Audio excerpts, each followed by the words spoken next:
I think if you look at aggregate data, worldwide aggregate data, there's been a trend for people to migrate from their country and go to other countries.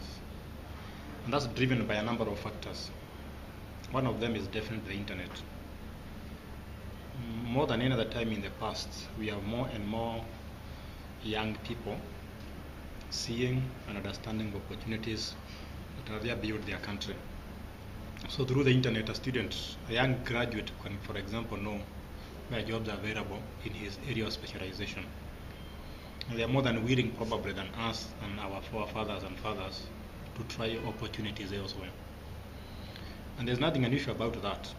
If you look at Americas, you look at Canada, you look at Australia, you look at South Africa, all those countries were built by migrants who are looking for better opportunities beyond their homes. So we are probably talking of a new wave of immigration.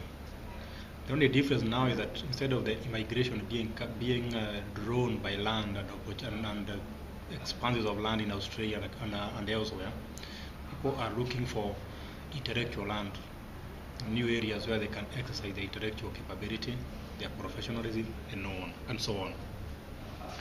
I also believe lack of jobs in this country is driving people out of the country. Look at the number of people we have found going to Saudi Arabia. A lot of risks, but people are still going. So as long as we don't have enough jobs for our young people, they'll always look for opportunities in Saudi Arabia, in Australia, in US, in UK, and elsewhere. I also believe that in the long run, people think it is cool to immigrate. And you only need to take a walk in one of the streets of Nairobi and talk with some people. And they'll proudly tell you how my cousin is in States, or how my brother has gone to US, how my brother has gone to Australia. So it is also a class issue that people feel that you are better off and you are more upscale when you migrate to another country. So I believe those are some of the forces that are driving people to go and immigrate to other countries.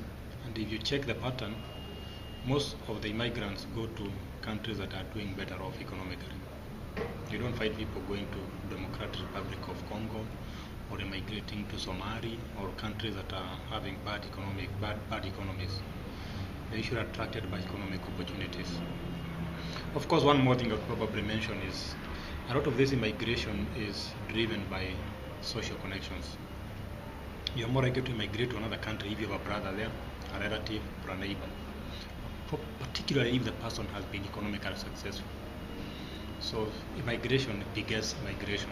So you go and succeed in one country, and then your neighbors know you are succeeding, they want to follow you, or your brother or your sisters. If you don't find out of remittances from Somalia or from our neighboring countries, which are not doing as well economically, but if you look at remittances, they come from specific developed countries, European Union, Scandinavian countries, UK, Australia, Britain, those countries that are doing very well. And that pattern is not likely to stop, because as people get remittances, they have a feeling that the economy is very good. So they want to go and have a share of the cake. So I see that pattern going on for quite some years to come. I see this pattern continuing for some time to come. But if the economy improves, I see a reverse trend. I've seen very many cases of Kenyans coming back to the country, particularly after our successful elections in 2002. The economy was doing very well, hitting almost, by around 2007, it was hitting 7% growth rate. A lot of Kenyans came back from Europe, from US, from Canada, and so on. So if our economy improves and it starts doing very well, I foresee a lot of Kenyans coming back. I am personally a victim of that. I came back to the country in 2007, and the economy was doing very well. I left US where everybody thinks the economy is very good, but I can tell you that for the few years I've been here, I'm not regretted. And I believe that as the economy improves, particularly if we implement the constitution very well, particularly if we implement the Vision 2030 very well, if we make sure there is no violence into 2013 elections, I see a lot of Kenyans coming back to take advantage of economic opportunities that are available here. Would you say there's been an increase of inquiries of more people wanting to come back, particularly for the professionals and those who are a bit well off? I think every day when I walk around the streets of Nairobi, I always find a lot of people who left the country many years ago. And they tell me I came back. I ask them, why do you come back? And they always tell me that after staying in the West for so many years, I realized that this is where the opportunities are. So there are a lot of people coming back. Some of them come with a lot of, let's say some of them come back silently, and as others come with a lot of pomp. They want to show everybody they have come back. But there are a lot of people who are coming back very silently.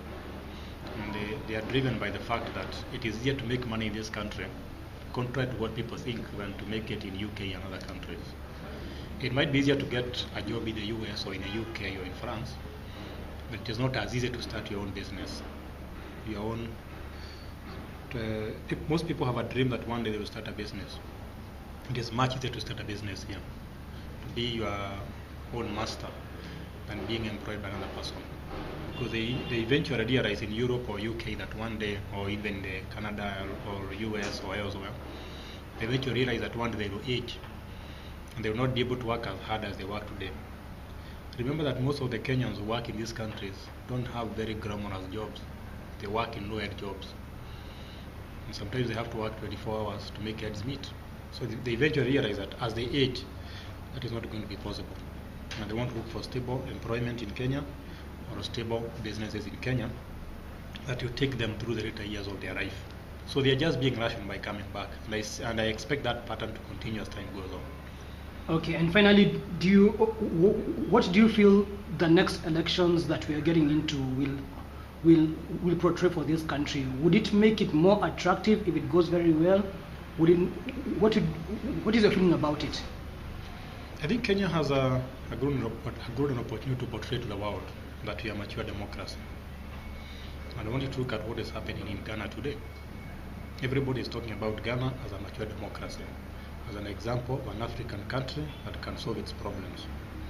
So if we can hold our elections next year successfully, I see us becoming another magnet for investment, another magnet for tourists, another magnet for donors.